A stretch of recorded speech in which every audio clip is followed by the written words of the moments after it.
होने को लेकर के सबसे पहले बयान तेजस्वी यादव का सामने आया था। उन्होंने कहा था कि खेला अभी बाकी है। और तेजस्वी यादव के आवास की अगर बात करें तो यहां पर विधायकों को बुलाया गया है और तेजस्वी आवास पर भोज की भी व्यवस्था है, यानी खाने पीने का पूरा इंतजाम विधायकों के लिए यहां पर किया गया है। विधायकों के लिए खाने पीने की व्यवस्था है। यहां पर आरजेडी के तमाम विधायकों को बुलाया गया है। 3 बजे से आरजेडी विधायक दल की बैठक शुरू हो जाएगी और इस बैठक में लालू तेजस्वी भी बैठक में मौजूद रहेंगे। कोशिश यही होगी कि कैसे विधायकों को एकजुट रखा जाए और यही डर जो है वो आरजेडी खेमे में भी नजर आ रहा है। भले ही तेजस्वी यादव ने ही खेला की बात कही थी, लेकिन तेजस्वी यादव भी की नजर जो है वो उनके विधायकों पर टिकी हुई है कि कहीं उनके विधायक जो हैं इधर से उधर ना हो जाए। और इसी को लेकर के वोट से लेकर के बातचीत का सिलसिला जो है वो उनके आवास पर रखा गया है।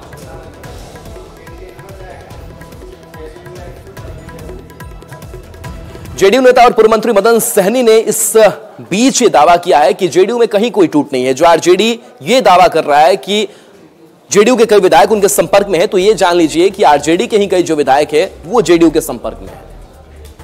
सियासी हलचल तेज होने के बीच में आज जेडीयू ने अपने तमाम विधायकों को पटना बुला लिया और भोज के बहाने सब एक जगह एकत्रित भी होंगे। और वहीं आरजेडी ने भी अपने विधायकों को बुला लिया है। कई तरह की चर्चाएं चल रही है बाजार में, क्या है इसकी सच्चाई। हमारे साथ मदन सहनी है, जेडीयू के वरिष्ठ नेता है। मदन जी, आपके विधायकों के बारे में था कि भाई कई विधायक आरजेडी के संपर्क में।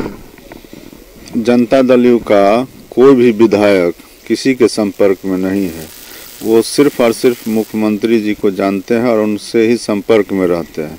हम लोग के सर्वमान्य नेता हैं और उन्होंने बिहार के विकास के लिए हमेशा से काम किया है और सिर्फ विकास में उन्होंने दलित, अति पिछड़ा सभी वर्गों का भला किया है और हम लोग हमेशा उनमें विश्वास किए हैं। हम लोग उनके साथ रहे हैं और और देखिए, ईपीएफओ को लेकर के बड़ा अपडेट सामने आया है। आपके पीएफ दर में बढ़ोतरी कर दी गई है, यानी कि अब पैसे ज्यादा बचा पाएंगे।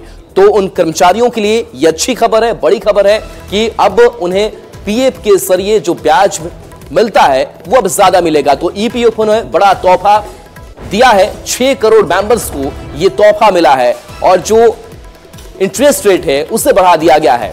तो ईपीएफओ ने बड़ा तोहफा दिया है। ये इंटरेस्ट रेट जो है वो 8.25% कर दिया गया है। पहले इंटरेस्ट रेट जो था वो 8.15% था और अब इस इंटरेस्ट रेट में बढ़ोतरी की गई है। पीएफ पर ब्याज दर जो है वो बढ़ गया है। 2023-24 के लिए अब 8.25% ब्याज दर होगा, जिसका सीधा फायदा इन मेंबर्स को होगा। 2022-23 में 8.15% ब्याज दर था, जो अब बढ़कर 8.25 हो गया है।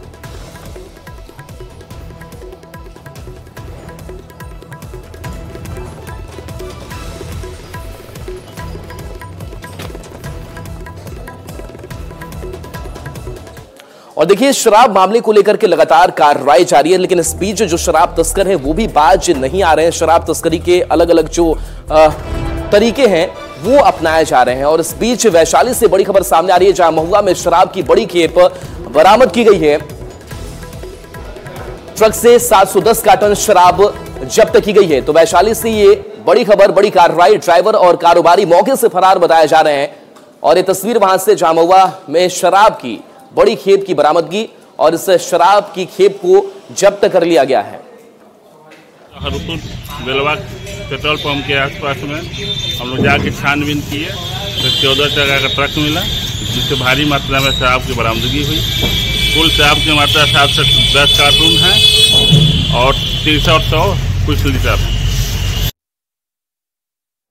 और देखिए, ब्रांडेड कंपनियों के नाम पर जो नकली प्रोडक्ट्स है वो पटना में बनाया जा रहा है और इसको लेकर के बड़ा खुलासा सामने आया है और बताया जा रहा है कि इस पर कार्रवाई भी हुई। ब्रांडेड कंपनियों के नाम पर नकली प्रोडक्ट